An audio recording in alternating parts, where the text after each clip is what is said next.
All right, good afternoon, everyone. I'm in Cruz's room right now, hanging out with him. This morning, we had a pretty interesting conversation with some of the people here from the hospital, with the staff. We had a social worker involved, the head of the transplant team, and also one of the other members of the transplant team was involved as well. But anyways, for some time now, we've actually been trying to get Hollister in to see Cruz. Right? Hollister's going through a tough time right now. The acceptance of him, even having a brother, just a lot of stuff. He's having just crying.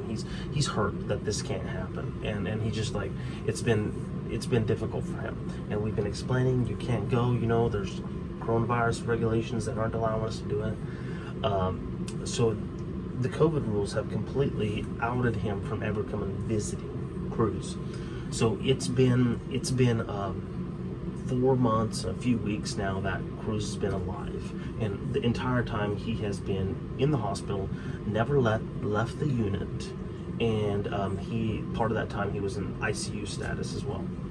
So recently we fought to get Hollister to the Ronald McDonald House, and that happened. We got him there, and now we've been trying to get him in to see Cruz. Well, here's one of the things.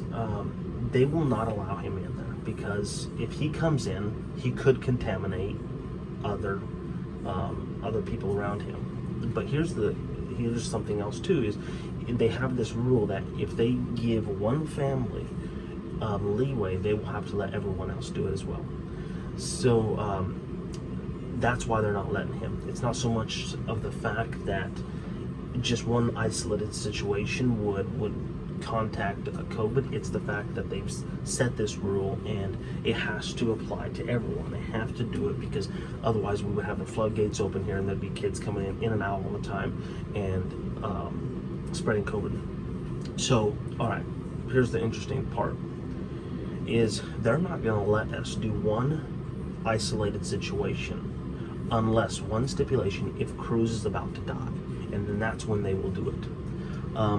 And so that's pretty intense for a 12-year-old to have to go see his brother for the first time when he's basically dead.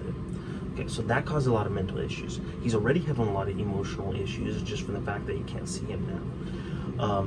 Another thing too, it's been interesting is when we had this conversation this morning with the Arkansas Children's Hospital staff, they threw us right under the bus from a comment that I said yesterday. I says, well, if you're not going to allow him to come here into the room, then we're going to go ahead and step out of the CVICU and we'll meet by the doors, or just right in the atrium, which is just right around the corner. It's a little area where families can meet, and it's really nice and quiet and plants. And anyways, we'll just meet there.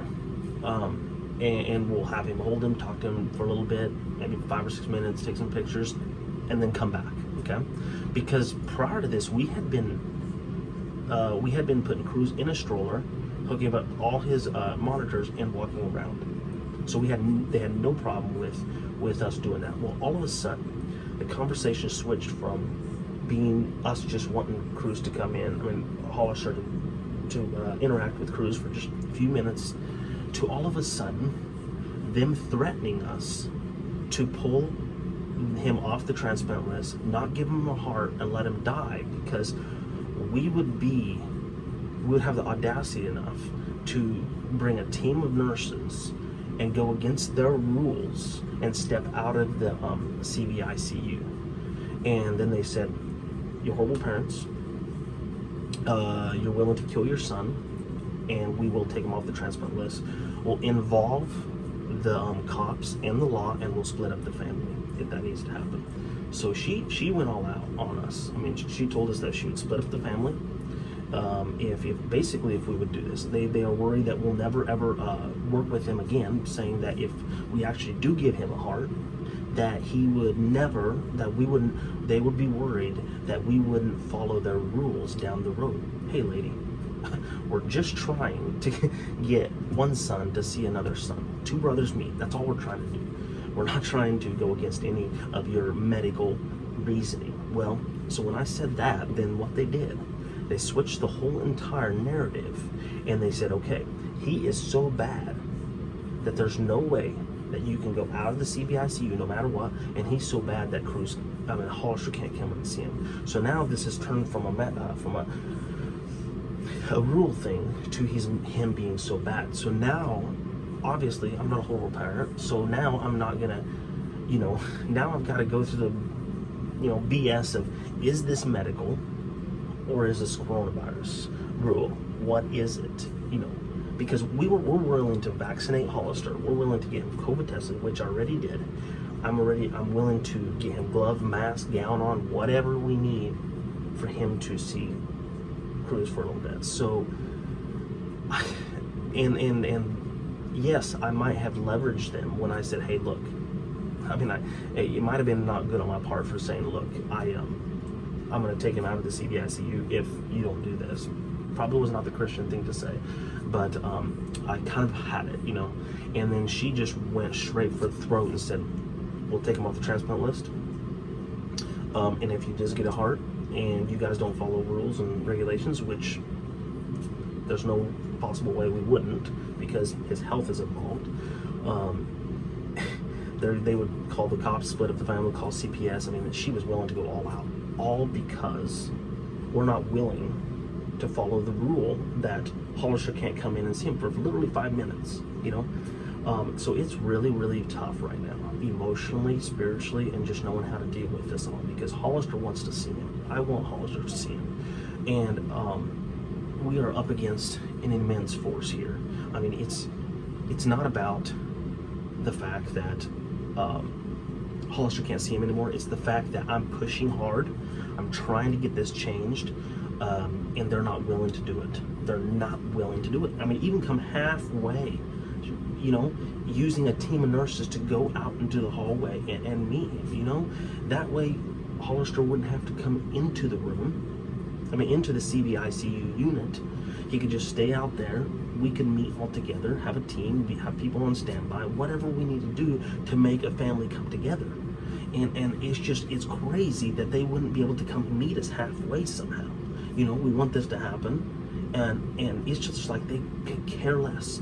The emotions and the love for a family is gone. Somehow, it's not there, and I don't know.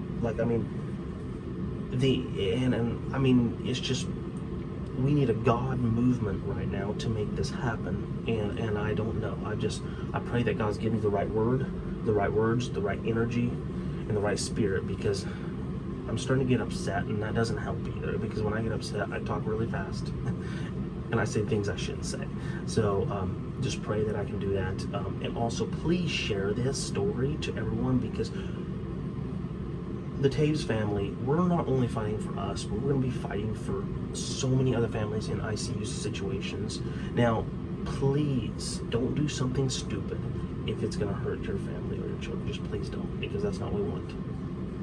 But if there's a way to do it, and if it doesn't hurt anybody physically, then please fight.